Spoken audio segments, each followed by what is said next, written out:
Yes, you have seen that right. I did not use these spheres by mistake in these scenes. It has always bugged me why we have two different designs for the same character in two consecutive movies. Although both of the Studio Series 81 Wheeljack and Studio Series 108 Wheeljack are good figures, the design and voices are massively different, which definitely suggested that they should have been two different characters from the beginning. The least they could have done for Wheeljack across those two movies was to keep the same head design for the Bumblebee movies, as well as the voice actor. And here is our study series number 81 Wheeljack, which is supposed to represent the design of his in the Bumblebee movies. This design is definitely the perfect blend between the live-action Bayverse movie and the design from G1 for Wheeljack. It looks perfect next to the study series Bumblebee movie and Rise of Beast movie characters. Here's our study series 81 Wheeljack in his robot mode, and of course, he's in his Cybertronian mode that we saw at the beginning of the Bumblebee movie. Of course, the Bumblebee movies only show us briefly about Wheeljack and other characters from the Cybertronian battle, but from those scenes alone, I thought this character was really interesting, and they look just like how the G1 design looked, but more realistic, which is definitely a perfect blend for both the new Transformer fan and the old Transformer fan. For this one over here, you can see that he is my personal custom figures, so he has a lot of dirty paints on him,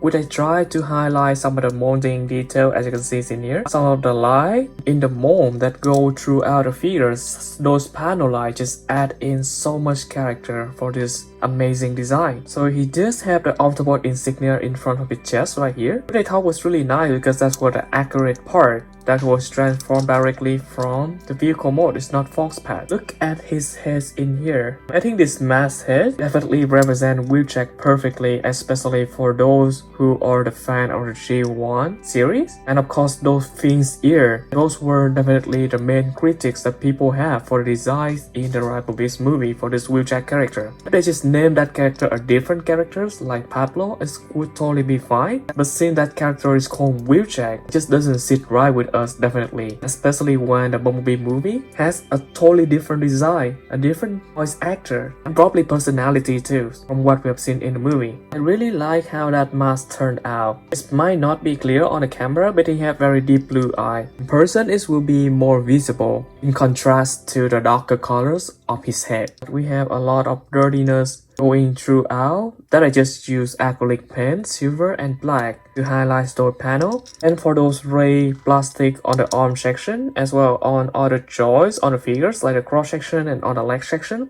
So you just use a lot of acrylic silver and acrylic black to mix together or paint over them to give them this more dirtiness and metallic look. Look at his gun. The gun is definitely not bland plastic gray colors anymore. We have that kind of silver and then a lot of dirtiness going out to the gun. I thought that looks pretty cool for him. Where's the other arm? Of course, I really like those sections on the shoulder right here. Initially they were just gray plastic as well, and in the part inside the pack hole here, we just have gray whitish color just like how the arm have it.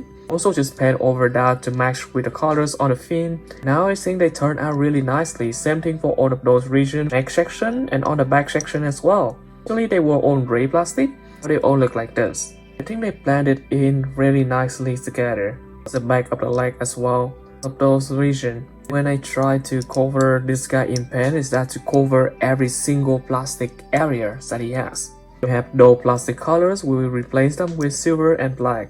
As for the whitish plastic colors on him, because that is his main colors, just try to put in a lot of acrylic black just going throughout and highlight some of the panels in here. All of the panel lines now they got highlight, and I think that's make the character look more realistic instead of just having bland plastic colors going throughout for his leg. And of course on his wheel again, you can see that the panel lines on the wheel also got highlight. I really like how this guy turned out, and I wish that he had appeared in the Rise of Beast movie. It would look so nice. Of course, he has his van mode. That will look really nice as well, because of course this is a Cybertronian mode, so it doesn't fit as an armored vehicle.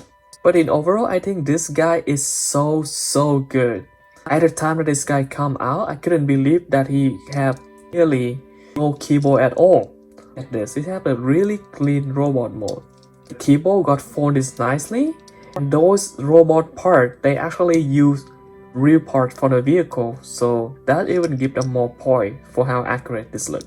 Let's quickly go over the Wheeljack articulation. Firstly, let's focus on his head. So his head can rotate 360 degrees with no hindering section at all. And then he can look up quite a lot of degree. Look at that. He can look up perfectly. If he can fly, this will be a perfect flying pose right here. And of course, his head can also tilt down by quite a lot as well until the chin actually reach the chest region. And as for the arm can go out around that far. And of course, it can rotate 360 really nicely.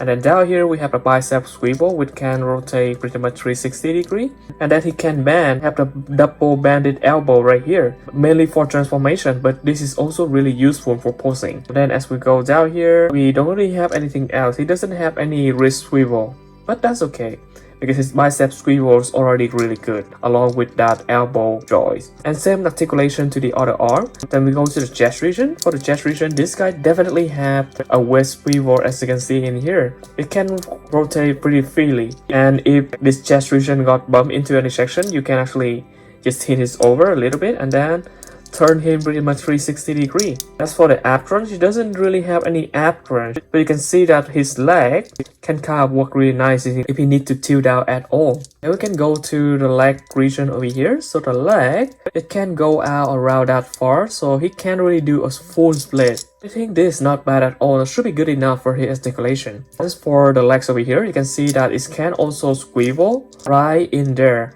pretty nicely. And then of course for the knee region, it can go upward that far. As for go backward, it can go to 90 degree, can bend 90 degree like that. And as we go down to the leg region over here, we can see that this feet can tilt forward like that, and it can tilt forward like that as well. And not only that, but he also can hinge around, so he does have ankle tilt. Look at that. It's really good for modern deluxe class figures.